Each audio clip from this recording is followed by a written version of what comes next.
மாதம் ஃபீவர்லாம் வரும். டேப்லெட்டில் தான் இது சரியாகும், க்யூர் பண்ண முடியாது, கண்ட்ரோல் தான் பண்ண முடியும் அப்படி சொல்லுவாங்க. சரி பாருங்க, வீசிங் டாக்டர் சொன்னாங்க குணமாக்க முடியாது, ஜஸ்ட் கண்ட்ரோல் தான் பண்ண முடியும்னு சொல்லியிருக்காங்க. 8 வருஷமா வீசிங் இருந்திருக்கு, அடிக்கடி காய்ச்சல் வருமா?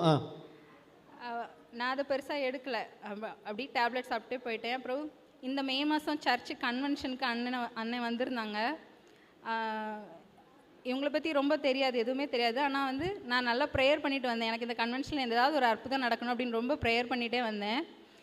ஸ்டேஜ் ஏற வரைக்கும் எனக்கு எதுக்கு ப்ரேயர் பண்ணணும்னு நிஜமாவே தெரில.